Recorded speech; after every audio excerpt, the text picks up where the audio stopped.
Ever feel like you've lost your way, burned out from the grind, made choices you're not proud of, and stuck proving your worth in a world that never lets up? The exhaustion, self-doubt, the constant inner noise, it all piles on until nothing feels solid. What if the fix isn't more effort, more fixing, or more getting it right? What if there's a quiet, unchanging center inside you, a refuge that's always available, no matter how far off track you feel? One that treasures your real self, forgives the stumbles, and quietly restores calm, clarity, effortless strength, and a sense of wholeness that doesn't depend on external wins. The ancient principle reveals how to return there, turning lostness and burnout into deep, sovereign peace without hustle. Stay with me. We're going to unpack that now. Hey, welcome to the Boundless Sovereign YouTube channel, where perennial truths equals modern freedom.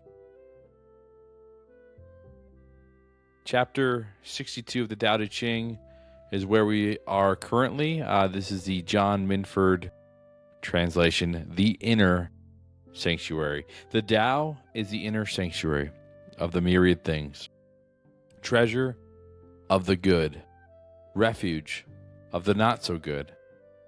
Fine words may purchase high regard. Fine deeds may win esteem even for doers of evil. The not so good are never rejected. When the Son of Heaven was enthroned, and the three dukes enfiaft, they were presented with fine jades. Racing steeds pranced before them. Would it not have been better by far for them to sit still and enter the Tao? Why was the Tao so highly esteemed of old? Was it not said that by seeking it, by attaining it, one escaped the consequences of one's errors? For this the Tao was esteemed by all under heaven. And as with our daily reading, I will also be reading from the River Master's commentary. The inner sanctuary of the Tao contains everything. It is the treasure of the good, but also protects the not so good, the imperfect. They too can rely on it.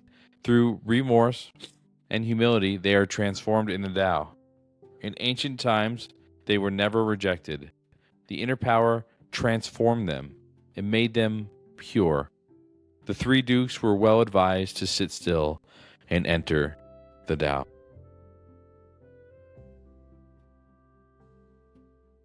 You find the Tao through inner peace and calm.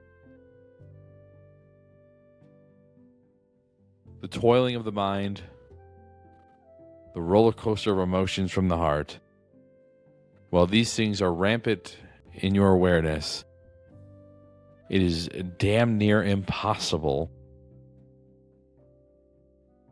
to find the present moment, the peace, and ultimately the Tao. So what does that mean? What do we have to do? What is the steps that are required to find that inner peace? Meditation is probably the most effective way. Now, there's other ways, other things to do that will invoke this meditative state or this awareness of the present moment. It's funny when I think about this, how the present moment is so vivid. It's just there in every single moment, yet so few ever get to really know or understand what that really is. It's that quietness between the words.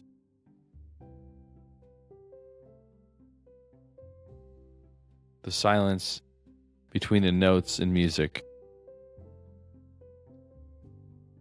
Pause of the rhythm of gentle motion.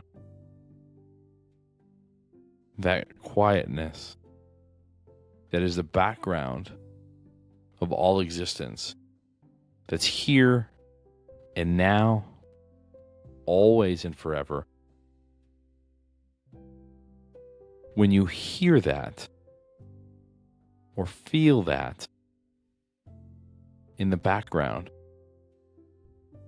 and you identify with that, you feel your body will physically start to rest and relax. Your mind will slow, emotions will soothe and calm. And then you'll feel the placid inner calmness that pervades all existence. And then when you go out into the world and wait for that inspired action to arise within your being, you can then act from that place and trust that you're in alignment with Spirit, present moment, God, call it what you will. And then there is a beautiful unfolding that can happen as long as you don't slip back into ego mindset. This chapter is talking about how the Tao, this quietness, this peace that pervades all existence, is accessible to anybody who's willing to stop and listen, feel it. That's why it references in the River Master, it's saying, it is a treasure of the good, but also protects the not so good and the imperfect. It's there. It's everything. It pervades all existence. And it is a power available to every being in existence. It's literally like people are walking around with this heart and this mind that are just totally distracted by the world that we live in, the people that are in it. It's funny when you get to this point, when you've self-cultivated to the point where you are most of the time living from this place of peace, of silence, of awareness.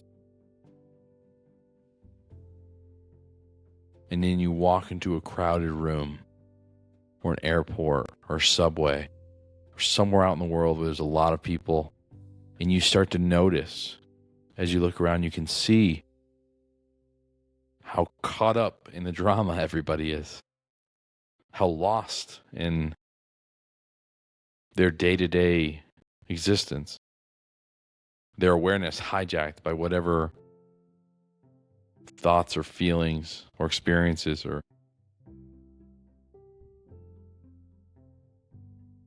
things that are just playing out, and they're lost in this. Or something, maybe they're in a place of peace and then, something tragic happens, or they lose their job, or they don't have enough money to make the rent, or they get evicted, or, something really catastrophic happens in their lives, and it pulls them out of this. Now, I believe that when you perceive negative things to happen in your life, what that is a reflection of an unhealed portion of your unconscious being that's being manifest in the physical world, and you're applying meaning to it because you have an unhealed piece of you. And the point of that external or physical manifestation of the internal hurt that you have yet to heal, the point of it is to be a reflection of your self that makes you think or analyze or become aware of the unhealed part of you to go in, do the shadow work. So dive into the hurt, forgive yourself or whoever you're that caused you that hurt, or forgive yourself, or maybe it's a not enoughness. Heal it. So allow the emotion of it, feel through it, give it its due, and then ultimately heal it or let it go.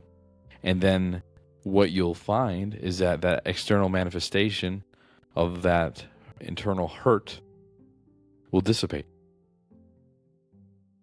Power of that external thing on your beingness will go away.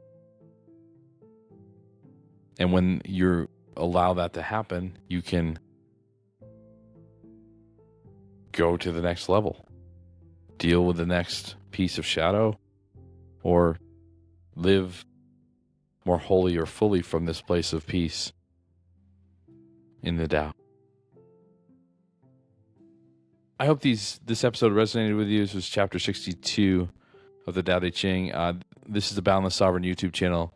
Our intent is to put these videos out to more people. So please like and subscribe. And we'll see you in the next chapter. That'll be chapter 63 of the Tao Te Ching.